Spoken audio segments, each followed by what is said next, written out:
কৃষিক্ষেত্রে আওয়ামী লীগের দুর্নীতি, রপ্তানিযোগ্য কাঁচামাল পণ্য মান যাচাই না করেই কৃষি সম্প্রসারণ অধিদপ্তর কেন্দ্রীয় প্যাকেজিং হাউস প্রকল্পে 6তলা ভবন নির্মাণ করে আওয়ামী লীগের ঠিকাদার প্রতিষ্ঠান 158 কোটি টাকা দুর্নীতি করে।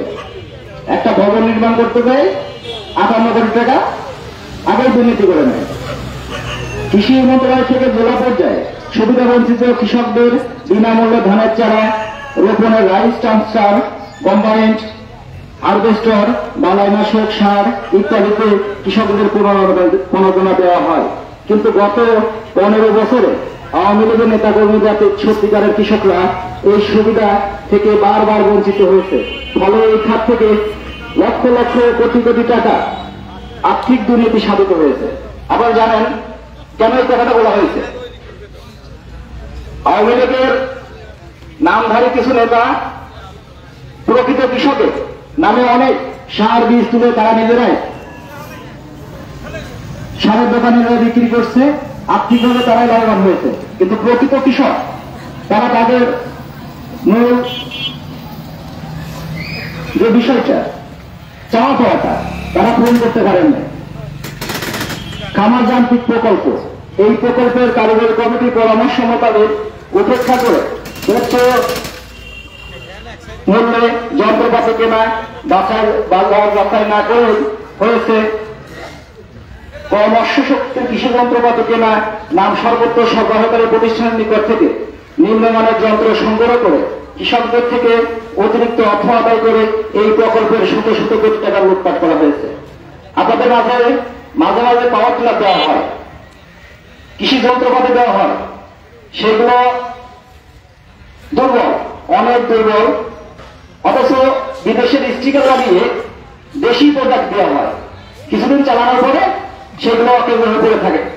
এটা থেকে অনেক বড় বড় দুর্নীতি হয়েছে। এসডিজিপির প্রাণী সম্পদ ডেইলি প্রকল্প উন্নয়ন, এই প্রকল্পের মূল ক্রিম সেপারেটর মেশিন ক্রয়ের নামে নিম্নমানের অটোজ মেশিন সরবরাহ করে সরকারের কোটি কোটি টাকার আর্থিকভাবে লুটপাট করা হয়েছে। উক্ত প্রকল্পের নিম্নমানের দেশি আল্ট্রাসাউন্ড মেশিনে বিদেশি স্টিকার লাগিয়ে সরবরাহ করা হয়েছে, যা অকেন্দ্র হয়ে পড়ে আছে। নিজস্ব সিরিজ ফুলবন্ড সরবরাহ না করে কোটি কোটি টাকার বিল তুলে নিয়ে গেছে আওয়ামী লীগের ঠিকাদার প্রতিষ্ঠান। 20 কোটি টাকা ব্যয়ে সাভারে টিএমআর কারখানা স্থাপন করা হয়, যা বিগত 2 বছরে একদিনও চালু করা সম্ভব হয়নি। এটি সার কারখানা তৈরি করা হয়েছিল 20 কোটি টাকা ব্যয়। এই 20 কোটি টাকা কাজে কৃষকের উন্নয়নের টাকা দিয়ে একটি সারখানা তৈরি করা হয়েছিল, সেখানে দুর্নীতি করা হয়েছে এবং সারখানাটা বন্ধ করে রাখা হয়েছে। বর্তমান অর্থ বছরে কৃষি বিষয়ে 5টি মন্ত্রণালয়ের জন্য বরাদ্দ রাখা হয়েছিল 47,322 কোটি টাকা, মোট বরাদ্দের 5.90%। এটা খুব অল্প।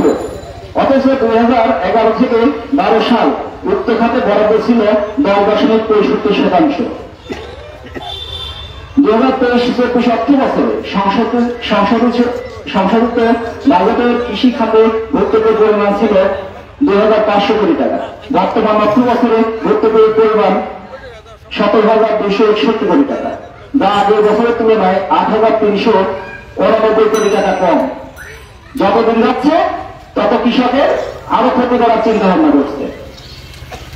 সরকারের নজিরবিহীন লুটপাট এবং দুর্নীতির কারণে জার্মানি থেকে প্রকাশিত global report on food crisis 2024 বাংলাদেশকে বিশ্বের প্রথম সারির খাদ্য নিরাপত্তাহীনতা 10টি দেশের মধ্যে 8ম স্থানে রেখেছে।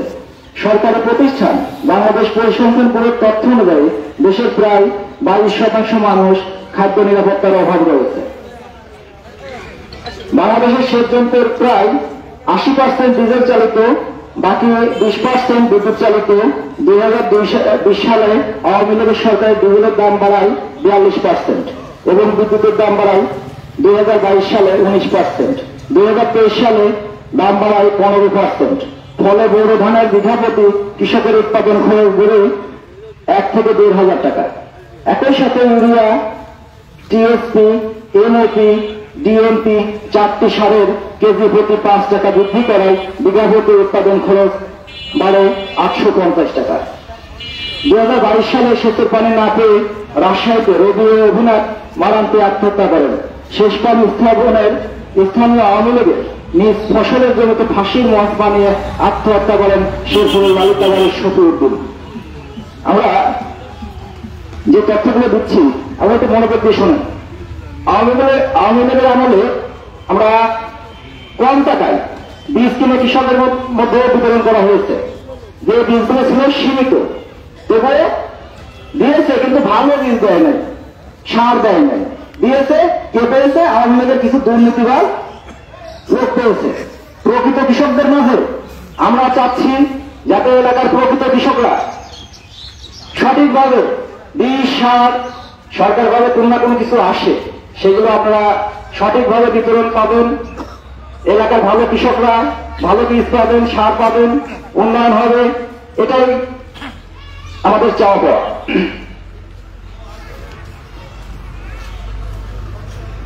আমরা অনেক কথা শুনলাম। জিয়াউর রহমানের আমলে কি উন্নয়ন হয়েছিল, বেগম খালেদা জিয়ার আমলে কি উন্নয়ন হয়েছিল, এবং আওয়ামী লীগের কি কি দুর্নীতি হয়েছিল আপনারা ভালো করে জানেন। আমরা আগামীতে বিএনপি সরকার ক্ষমতায় আসলে কৃষকদের জন্য কি কি উন্নয়নমূলক পদক্ষেপ হাতে নেবেন সেই বিষয়ে আমরা তুলে ধরব। তার আগে আমরা শিমুলিয়া ইউনিয়নবাসীর কৃষক ভাইদের কাছে অনুরোধ, আপনাদের থেকে আমরা জানতে চাচ্ছি কৃষি ক্ষেত্রে শিমুলিয়াতে কি কি উন্নয়ন করলে কি সমস্যাগুলো আপনাদের আছে সেইগুলো সম্পর্কে আপনাদের মধ্য থেকে যদি কেউ কোনো তথ্য দিতে চান আমরা সেগুলো উদ্বোধন কর্মকর্তাকে জানাবো, সেই বিষয় নিয়ে আমরা কাজ করব। আছেন আপনাদের মধ্যে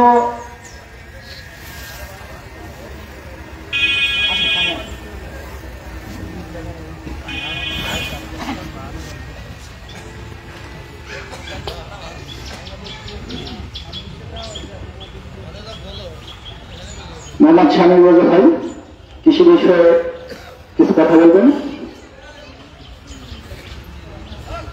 বিসমিল্লাহির রহমানির রহিম। আসসালামু আলাইকুম প্রিয় এলাকাবাসী। আমাকে হয়তো অনেকেই চিনেন, আমি কিন্তু লাইভ স্টক সেক্টরে কাজ করি, প্রাণী সম্পদ অফিসে, এবং আপনাদের ডোর টু ডোর যায়। কৃষি বিষয়ে সবার সাথে আমার কিন্তু পরামর্শ হয়। বর্তমানে আমরা যে চাষাবাদটা করি, যে পরিমাণে আমরা ব্যয় করি, সেই পরিমাণে কি মুনাফা পাই? কারণ কি? কারণ আমাদের সুষম ব্যবস্থাপনা, এবং এই ব্যবস্থাপনার মধ্যে সরিষার গুড় যেটা আমরা পাই, যেটা আমাদের অগ্রাধিকার, সেটা কিন্তু আমরা পাই না। আমাদের মাটি পরীক্ষা করার প্রয়োজন চাষাবাদের জন্য। মাটি পরীক্ষা কি আমরা জনসাধারণ সবাই পাই? আমরা অফিসে গেলে পাই? আমাদের মাটির গুণাগুণ থেকেই কিন্তু আমরা ভালো ফসল চাষাবাদ করতে পারি। তাহলে এই বিষয়গুলো কিন্তু আমাদের এলাকাবাসীর পক্ষ থেকে, আমি আপনাদের পক্ষ থেকে বলতেছি যে কিভাবে চাষাবাদ করলে আমাদের চাষ ভালো হবে, ফসলের গুণাগুণ ভালো হবে। এর মধ্যে অবশ্যই আমাদের কিছু অর্গানাইজেশন, আপনার ফিল্ড অর্গানাইজেশন করা প্রয়োজন, যেগুলো আপনার মাঠ পর্যায়ে আমরা অনেকেই জানি না। আমাদের কৃষি যারা সুপারভাইজার আছে, ব্লক সুপারভাইজার আছে, ওনারা ভালো পরামর্শ দিয়ে থাকেন। আমাদের স্বর্ণাপন্ন হতে হবে, সবাইকে যেতে হবে, এবং এই অধিকারটা সবাইকে ছিনিয়ে নিতে হবে। এবং দ্রব্যমূল্যের যে ঊর্ধ্বগতি, সারের যে দাম, আপনার এক কথায় সবকিছুর দাম দিচ্ছি, আমরা কিভাবে চাষাবাদ করবো? তাই আমার এলাকাবাসীর পক্ষ থেকে আমার অনুরোধ, আমরা কাজ করে, কৃষি কাজ করে ভাত খাই, পেট ভরে। আমার যদি পেট ঠিক থাকে, আমার মাথাও ঠিক থাকবে। অতএব সবার উদ্দেশ্যে আমার অনুরোধ, আমরা যারা কৃষকরা আছি, আমাদের ন্যায্য মূল্য বুঝে দেওয়া হোক। কি বলেন? এই কথা বলে আমার সংক্ষিপ্ত কথা শেষ করছি। আসসালামু আলাইকুম। ধন্যবাদ। আমরা চাচ্ছি আরো দুটো আপনাদের থেকে আপনাদের এলাকার সমস্যা তুলে ধরেন। ইনশাল্লাহ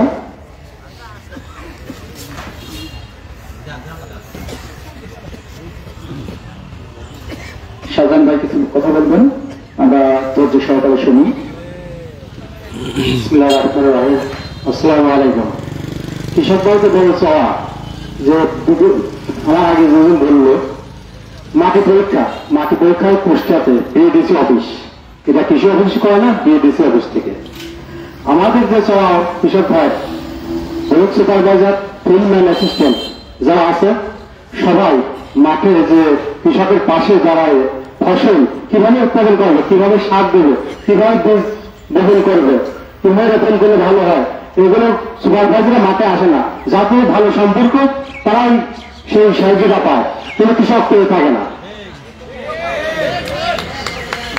সরকারের অনেক অনুদান আছে, এখানে আমাদের নেতারা মুখ থেকে শুনবো, যারা নেতার থেকে আমাদের সুন্দর এসব দিন করে এমনি সবাই কৃষকের পাশে যায়, সুপারভাইজার, ব্লক সুপারভাইজার, অ্যাসিস্ট্যান্ট সবাই যাতে আমাদের কৃষকের মাঝে যায় সাক্ষাৎ করে এবং ফসল কিভাবে সার ওষুধ দিতে হবে এগুলো আমরা বক্তব্য শেষ করছি। ধন্যবাদ সাধারণ ভাইকে, কিছু গুরুত্বপূর্ণ কথা বলেছেন। আমরা আপনাদের এই কথাগুলো নিয়ে আমরা আগামী দিনে কিভাবে কৃষকদের পাশে থাকবো সেই বিষয়ে আজকের এই কৃষক সমাবেশ। আমরা এই পর্যায়ে কৃষিতে জিয়াউর রহমানের আমলে অনেক উন্নয়নের কথা শুনেছি। বিশেষ কিছু কৃষি ঋণ কর্মসূচি করেছেন, জাতীয় বীজ অধ্যাদেশ করেছেন, কৃষি সংস্কার কর্মসূচি করেছেন, খাদ্য নিরাপত্তা নিশ্চিত করেছেন, পল্ল বিদ্যুতের ব্যবস্থা করেছেন, বিসিআইসি প্রতিষ্ঠা করেছেন, চিনি শিল্পের উন্নয়নে নীতিমালা প্রণয়ন করেছেন, কৃষি গবেষণা ইনস্টিটিউট প্রতিষ্ঠা করেছেন। একইভাবে খালেদা জিয়ারও কিছু আবেদন ছিল, কৃষি ঋণ প্রণয়ন করেছিলেন, 25 বিঘা জমি পর্যন্ত খাজনা বুকু করেছিলেন। আমরা এ পর্যায়ে মূল বক্তব্যে চলে যাচ্ছি। আগামী দিনে এই 17 বছরের কৃষিভিত্তিক যে দুর্নীতি করেছিলেন, আমরা দুর্নীতি থেকে বেরো আগামী দিনে কিভাবে কৃষি খাতকে আরো উন্নয়নের দিকে নিয়ে যাব, এলাকার উন্নয়ন করব, কৃষকদের উন্নয়ন করব, পাশাপাশি যারা এলাকার কিষানের বোনেরা আছেন তাদেরকেও আমরা কিভাবে কৃষিতে সম্পৃক্ত করব সে বিষয়ে কথা বলব।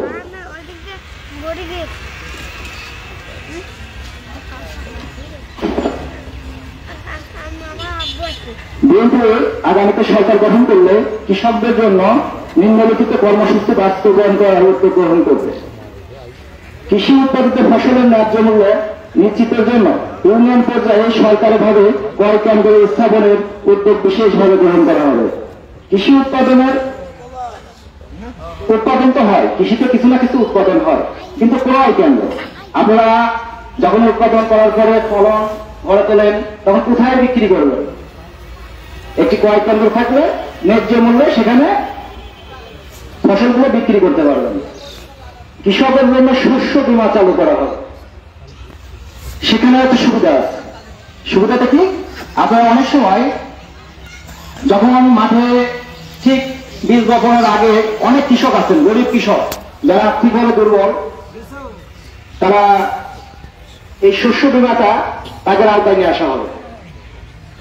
সেচ ব্যবহার সংকট নিরসনে শহীদ মিনার ঐতিহাসিক খাল খনন কর্মসূচি পূর্ণ প্রবর্তন করা হবে। সেচের পানি অবশ্যই রোদে দ্রুত সময়ের মধ্যে ব্যারেক পাইপ লাইন পদ্ধতি সম্পূর্ণ করার উদ্যোগ বিশেষভাবে গ্রহণ করা হবে। কৃষকের স্বার্থ উন্নয়ন সহ যাবতীয় অর্থনীতি বিকাশের জন্য কৃষিভিত্তিক শিল্প কারখানা ব্যাপকভাবে গড়ে তোলা হবে। সারের দাম বৃদ্ধি, আওয়ামী লীগের দুর্নীতির কারণে এগুলো হয়েছে। বারবার একই কথা আসছে, দুর্নীতি। সার উৎপাদন কারখানা বেশি হলে উৎপাদনও বাড়বে। সময়ভিত্তিক চাষ পদ্ধতি চালু করার উদ্যোগ বিশেষভাবে গ্রহণ করা হবে। একটি গুরুত্বপূর্ণ তথ্য, সময়ভিত্তিক চাষটা কি জানেন আপনারা? একসাথে তথা স্বল্প সুদে কৃষি ঋণ কৃষকের মাঝে সঠিকভাবে বিতরণ করা হবে। এটা উদ্যোগ বিশেষভাবে গ্রহণ করা হবে। সরকারিভাবে পেঁয়াজ, টমেটো, আদা, রসুন সহ যাবতীয় মৌসুমী ফসল সংরক্ষণের জন্য দেশের বিভিন্ন অঞ্চলে বিশেষায়িত কোল্ড স্টোরেজ নির্মাণের উদ্যোগ বিশেষভাবে গ্রহণ করা হবে।